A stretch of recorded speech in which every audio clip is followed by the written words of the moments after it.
Brock. There'll be none of that. Ah, that Brock, such a crazy little kid, isn't he? I bet you can't do that in the Platinum lot. Well, he did ask, Kev. I just didn't answer him. Yeah, well, we got to make sure everybody gets through here, because if something happens and we jam this up, the SEMA crews will be here forever. How's everybody doing up there? Big trucks, nice and clean. Little dually action here. Heck yeah. Let's pack in with 60 guys. Why not? Drive around with them. Well, there's a ratio thing we can work with, right?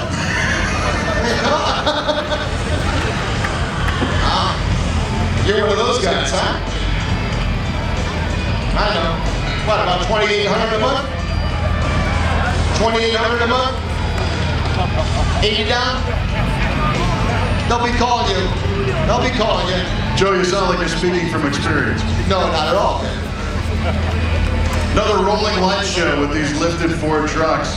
You know, the SEMA show is all about new products and new cool stuff, and the LED technology has just advanced so far and is being used in so many different ways.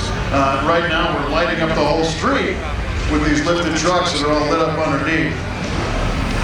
And we got a couple of Porsche GT cars coming through, a 2 and a 3 RS. Carbon brake.